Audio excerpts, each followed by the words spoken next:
तिळाचे लाडू बनवणार आहे, त्याच्यासाठी तीळ घेतलेले आहेत आणि याला थोडंसं परतून घ्यायचं. हे तीळ भाजून झाले माझे, शेंगदाणे भाजून याची साल काढलेली आहे आणि हा गूळ आहे. आता मी हे गूळ वितळणार आहे, त्याच्यासाठी थोडंसं तूप टाकते आणि तेल तूप टाकलेलं आहे. गुळाला फक्त आपल्याला वितळवायचं आहे, चाचणी वगैरे अशी काही नाही करायची. आणि थोडंसं पाणी टाकते, 2 चमचे पाणी टाकते बस, ह्याच्यापेक्षा जास्त पाणी नाही टाकायचं.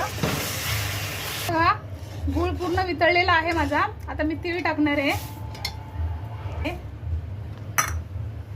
मिक्स करून घेणार आहे. परत 1 चमचा तूप टाकणार आहे. हे थोडंसं गार झालेलं आहे, हे असं मी थोडंसं घेणार आहे आणि लाडू बनवणार आहे.